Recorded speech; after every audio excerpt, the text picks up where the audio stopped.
MS టీవీకి స్వాగతం. రెండు తెలుగు రాష్ట్రాల ప్రజలకు నమస్కారాలు. Welcome to MS Priya. ఈ రోజు ముత్యాలంపాడు ఎంపీపీ స్కూల్లో ఉన్నాము. ఇక్కడ హెచ్ఎం గారితో కొన్ని విషయాలు మాట్లాడదాం. నమస్తే సార్, చెప్పండి సార్, మీ స్కూల్ గురించి ఇన్ఫ్రాస్ట్రక్చర్ మరి ఇంట్రడక్షన్ చెప్పగలుగుతారా? ఎంపీపీ స్కూల్ మా పాఠశాలలో విద్యార్థులు 25 మంది పిల్లలు. పిల్లలందరూ ఎంపీపీ పాఠశాల అవేలి ముత్యాలంపాడు జీకొంటున్నాను. అంటే మా పాఠశాల విద్యార్థులు మొత్తం కూడా 25 మంది పిల్లలు ఉన్నారు. వాళ్ళు 9 మంది, బాలికలు 16 మంది, టోటల్గా 25 మంది ఉన్నారు. మన వర్క్ అడ్జస్ట్మెంట్లో ఇంకో టీచర్ ఒకటి తగ్గింది, మొత్తం 2 టీచర్లు పనిచేస్తున్నాము. ఇన్ఫ్రాస్ట్రక్చర్ పరంగా విద్యార్థులందరికీ కూడా బెంచెస్ సరఫరా చేయడం జరిగింది. మరియు సర్వేపల్లి రాధాకృష్ణ విద్యామిత్ర అందరికీ విద్యార్థులందరికీ కూడా shoe, uniform, belts, bags, text books, work books, readiness books అందరికీ ఇవ్వడం జరిగింది. విద్యార్థులందరికీ కూడా మా పాఠశాలలో విద్యార్థులందరికీ కూడా తల్లికి వందనం అమౌంట్ వారి తల్లుల యొక్క అకౌంట్లో జమ చేయడం జరిగింది. విద్యార్థులందరికీ కూడా పాఠశాలలో అన్ని వస్తువులు, నీటి వసతి కానీ, టాయిలెట్స్ కానీ, కిచెన్ గార్డెన్ కానీ, ప్లే గ్రౌండ్ కానీ, వాటర్ ఫెసిలిటీ కానీ అన్నీ కూడా అందుబాటులో. ఓకే సార్, మీ స్కూల్లో మిడ్ డే మీల్స్ పిల్లలకు పౌష్టికాహారం అందుతుందా?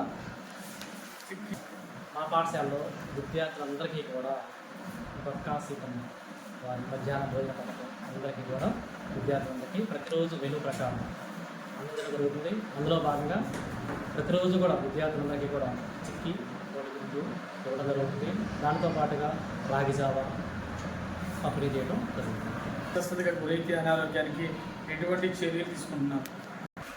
మా పాఠశాల విద్యార్థులందరికీ కూడా డీవార్మింగ్ సందర్భంగా పిల్లలందరికీ కూడా ప్రతి గురువారం ట్యాబ్లెట్స్ ఇవ్వడం జరుగుతుంది.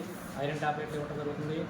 ఏఎన్ఎం గారు కూడా మంత్లీ వన్స్ ఒకసారి ట్యాబ్లెట్స్ మంజూరు చేయడం జరుగుతుంది. ప్రతి గురువారం కూడా పిల్లలందరికీ కూడా ట్యాబ్లెట్లు కంప్లీట్ చేయడం జరుగుతుంది.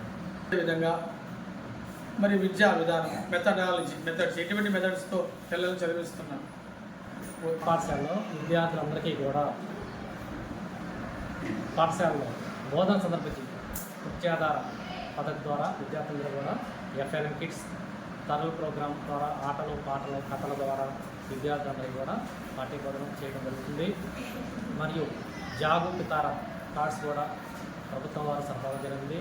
వాటిని కూడా విద్యార్థులందరికీ ఇచ్చి ఆటపాటల ద్వారా ఉద్యోగాల పద్ధతి ద్వారా పాఠాలు బోధించడం జరుగుతుంది. బోధన సందర్భంగా విద్యార్థులందరూ కూడా డ్రాయింగ్, వ్యాసరచన, పిల్లలందరికీ వచ్చినటువంటి చిన్నటువంటి ఉద్యోగం చేయించడం జరుగుతుంది.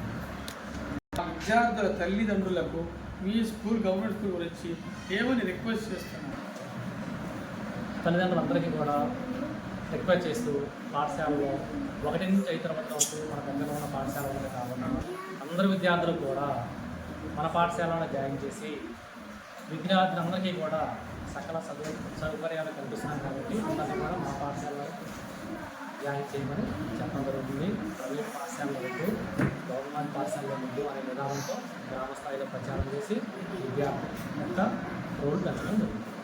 ఇప్పటి వరకు ముత్యాలంపాడు ఎంపీపీ స్కూల్ హెచ్ఎం గారు చాలా చక్కగా చెప్పారు. గవర్నమెంట్ స్కూల్ ఎన్ని ఫెసిలిటీ ఉండగా మీరు ఎందుకు ఉపయోగించుకోవట్లేదని బాధపడుతున్నారు. అదేవిధంగా మీరు డబ్బులు వేస్ట్ చేసుకుంటున్నారని అంటున్నారు. మా స్కూల్లో అన్ని ఇన్ఫ్రాస్ట్రక్చర్, విద్యార్థులకి మరి డబ్బులు, అదేవిధంగా మిడ్ డే మీల్స్ ఇవన్నీ కూడా చాలా పౌష్టికారం కూడా ఇస్తున్నామని చెప్తున్నారు. విద్యార్థులు తల్లిదండ్రులారా ఒకసారి ఆలోచించమని అడుగుతున్నారు.